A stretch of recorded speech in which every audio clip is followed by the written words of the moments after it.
twahejeje inama nkuru isanzwe ikorana rimwe mu mezi atatu, ikaba yatanguye ku munsi w'ejo itariki 16, tukaba tuyisozereye no munsi itariki 17. Nkuko twari twabivuganye rero hariho byinshi twiga, ariko muri byo hakaba hariho bimwe bikuru twagiye dufatira ingingo. Ku munsi w'ejo rero twarashoboye gufata ingingo ku bitari bike. Hariho iradiyo yitwa Muziki FM, twari twarasubije inyuma inshuro, ariko no munsi byabaye ngombwa yuko tuyikura ko burundu ico cyo kuyiha uruhusha, ahubwo twarukuye ko butakigaruka, ko twasanze idakurikiza ibisabwa n'amategeko kugira ngo ushobore gukora. Bayita Muziki FM. Ni iradiyo bita Ntumbero FM, ikorera Ngozi. Iyo radiyo yarabayeho ikorera i Bujumbura, hanyuma irarenga amakosa ategekanwa rya tegeko rigenga ibinyamakuru mu ngingo yazo 18 na 39, ndetse irakora n'amakosa ajanye na rujya rwandiko bagirana na CNC mu ngingo yayo 12 na 16. Ivyo rero vyatumye ihagarikwa vy'agateganyo itariki 29 z'ukw'icumi mu 2017. Nyuma y'amezi 6 yarasubiye irugururirwa, mugabo yugururirwa noneho igiye gukorera Ngozi irakora, yugururirwa itariki 24 z'ukwezi kw'indwi mu 2018. Irakora ica yongera kubandanya ikora ya makosa nyene, aho yaciye ihagarikwa gushika kuri uno munsi. Yahagaritswe itariki 9 z'ukwezi kwa kane mu 2020. Iyo radiyo rero twarayigendeye bikwiye, turagendereza igisabo cayo kuko yarahavuye irabandanya yandika idusaba ko yosubira gukora ku mugaragaro. Ivyo navyo tukaba twabiciye no hirya no hino, tubona muri wa mugambi wo kugumana n'abene gihugu, kanatsinda na nyene icubahiro aguma avuga gutyo nyene ati jamais sans les médias.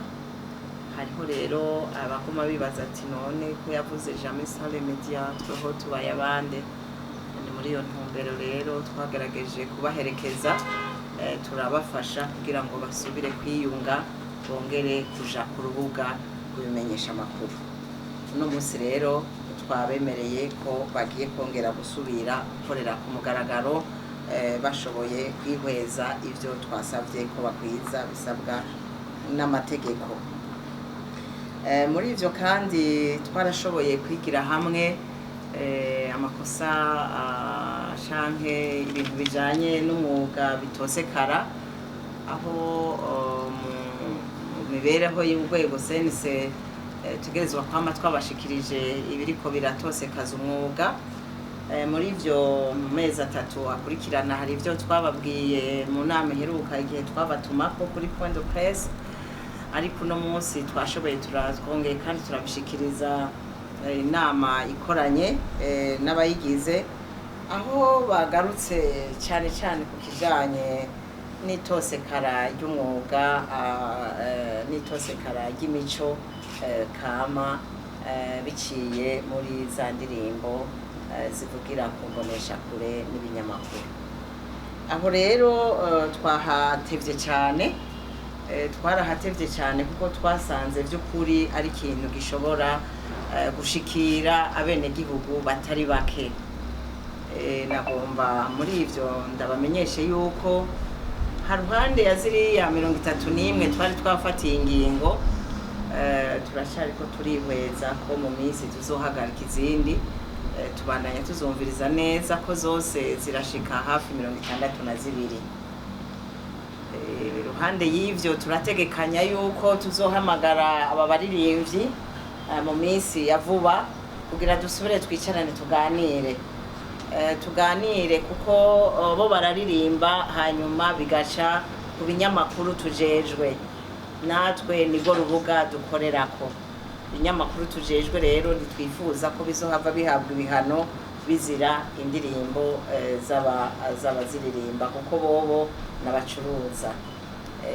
Hanyuma ico mu minsi ya vuba turabemereye ko tugiye kubahamagara twicarane nabo tuganire imbona nkubone, batubwire ibibagoye n'ico bakunda muri ivyo bintu. Hanyuma ibisigaye mwaravyumvise. Twarashoboye kandi kubandanya twihweza ikijanye na ya karata ndangamumenyesha makuru, aho twashoboye kwinegura.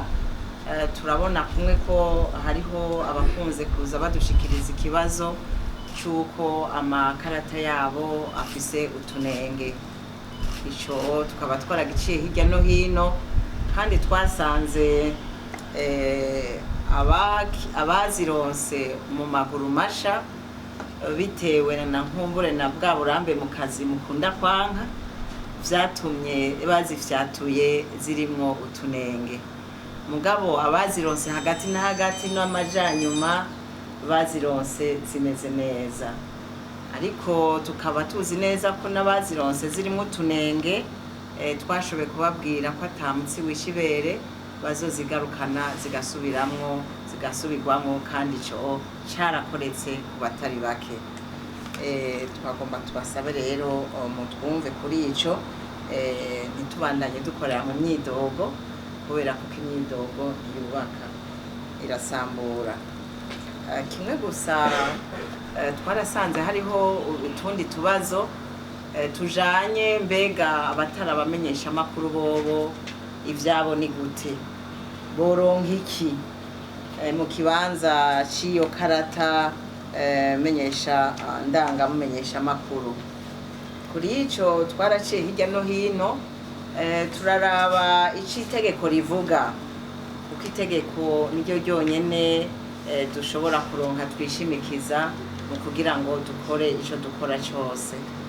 Twarasanze yuko hariho iyindi karata dushobora gutanga igahabwa abantu abakorerabushake, igahabwa abo twokwita abakutsa kivi, igahabwa abo twokwita abimenyereza, igahabwa abo twokwita abigenga canke abakukuruke.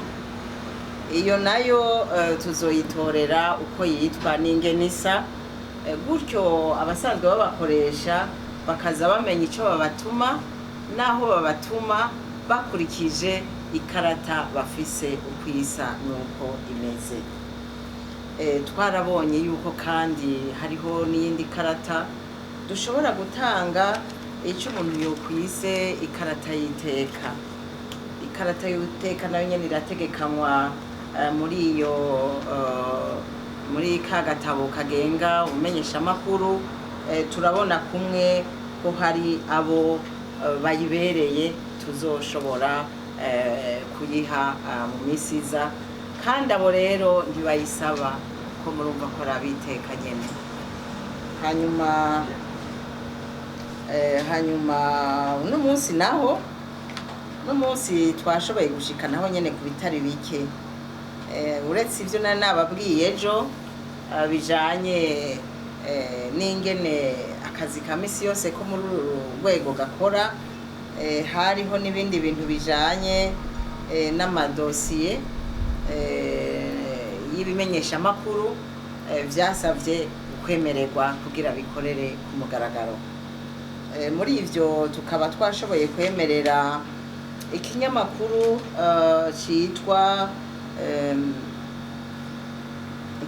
citwa Agaseke FM. Ico kinyamakuru gikorera mu Ruyigi, kikaba carakwije vyangombwa kuva mbere, maze twaragihaye uruhusha rw'agateganyo mu kurindira ko dukorana kuri uno munsi, kubera kuko ntivyari vyadukundiye ko tubemerera tubanje gukorana bivanye n'imvo zitatuvuyeko. Ico rero kwari ukwemeza gusa muri iyi nama nk'uko amategeko abisaba, ariko cari caremerewe. Twemereye kandi ikinyamakuru citwa Tera Imbere FM kigiye gukorera i Gitega. Naco twemereye kandi ikinyamakuru citwa Shima FM kigiye gukorera mu Rumonge. Twemereye kandi ikinyamakuru citwa Inamujandi FM kigiye gukorera mu Cibitoke.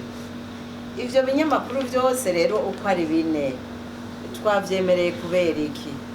Uretse ko twihweje neza tukabona ko bikwije ibisabwa n'amategeko, vyaduhaye akanya keza ko kuvyemerera, kuko vyashoboye kumva ko bikwiye kugenda kwegera umwenegihugu.